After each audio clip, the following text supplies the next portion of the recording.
Baik, sebelumnya Assalamualaikum warahmatullahi wabarakatuh. Di sini kami dari kelompok 4 yang beranggotakan yang pertama ada Mustawa Heru Sungsang Saputra, yang kedua ada Khurul Hasanah, yang ketiga ada Rista Kurniawati, yang keempat ada Tasya Dian Mulyana, yang kelima yaitu ada saya sendiri Taufik Hidayat. Di sini kami ingin mempresentasikan mengenai mata kuliah Filosofi Pendidikan tentang strategi dalam mewujudkan pemikiran Ki Hajar Dewantara yang bertemakan pendidikan yang berpihak pada murid. Pendidikan dan pengajaran. Menurut Ki Hajar Dewantara, pendidikan dan pengajaran merupakan usaha persiapan dan persediaan untuk segala kepentingan hidup manusia, baik dalam hidup bermasyarakat maupun hidup berbudaya dalam arti yang seluas-luasnya. Ki Hajar Dewantara menjelaskan bahwa dasar pendidikan anak berhubungan dengan kodrat alam dan kodrat zaman. Kodrat alam yang berkaitan dengan sifat dan bentuk lingkungan di mana anak berada, sedang kodrat zaman berkaitan dengan isi dan irama. Ada sebuah semboyan pendidikan yang dikatakan oleh Ki Hajar Dewantara, yaitu ing ngarsa sun tulodo, ing matya mangon karso, tutwuri handayani, yaitu yang mempunyai arti di depan memberikan teladan, di tengah membangun kekuatan dan terus berkarya, dan di belakang memberi dorongan.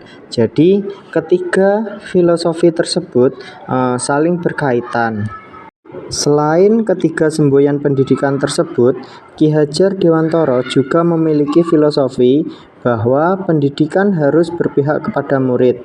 Bagaimana yang disebut dengan berpihak kepada murid? Menurut Ki Hajar Dewantara, pendidikan yang berpihak pada murid merupakan pendidikan yang menitik beratkan peserta didik sebagai prioritas utama yang harus dilayani. Setiap anak memiliki kemerdekaan untuk belajar sesuai dengan keinginan dan kemampuan alamiah yang terbentuk dalam diri anak. Pendidikan yang berpihak pada murid, pendidikan yang harus berpusat kepada peserta didik itu sendiri. Dengan kata lain, dalam proses pembelajaran, peserta didik lebih banyak aktif, bekerja dan bergerak. Peserta didik bukanlah sebuah objek yang hanya menerima dan menerima saja, tetapi peserta didik merupakan sebuah subjek yang bergerak aktif. Guru berfungsi sebagai fasilitator. Peserta didik juga dapat berkembang sesuai dengan potensi yang dimilikinya. Dalam hal ini, guru tidak lagi mengharapkan atau memaksakan semua peserta didik harus memiliki kemampuan di bidang yang sama.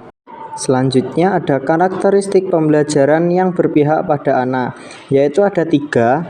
Yang pertama ada manusia merdeka, yang kedua ada mengembangkan bakat dan minat peserta didik, yang ketiga ada kodrat anak. Strategi dalam mewujudkan pemikiran Ki Hajar Dewantara, pendidikan yang berpihak pada murid. Jangan menjadikan peserta didik sebagai kertas kosong. Bersikap adil kepada semua peserta didik. Memberikan kesempatan peserta didik untuk berpendapat, membangun pemahamannya sendiri, melaksanakan pendidikan yang memperhatikan karakteristik dan latar belakang peserta didik, melaksanakan pendidikan yang tidak hanya menekankan pada kognitif, tetapi juga afektif dan juga psikomotorik, melaksanakan pendidikan yang holistik dan seimbang dalam mengembangkan rasa, cipta, dan juga karsa murid. Memberikan kesempatan kepada peserta didik untuk bekerja sama dengan tim atau kelompok supaya dapat mengembangkan kompetensi sosialnya. Kemudian, melaksanakan pendidikan dan pengajaran yang sesuai dengan konteks lingkungan alam dan zaman. Melaksanakan pendidikan dan pengajaran yang sesuai dengan konteks sosial kultural peserta didik. Melaksanakan pendidikan dan pengajaran yang sesuai dengan fase perkembangan peserta didik berdasarkan usianya.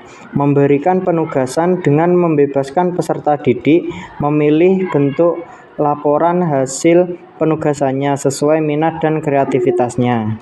Cukup sekian presentasi dari kelompok kami. Apabila ada kurang lebihnya, kami memohon maaf yang sebesar-besarnya. Wabillahi taufik walhidayah, walido walinayah. Wassalamualaikum warahmatullahi wabarakatuh.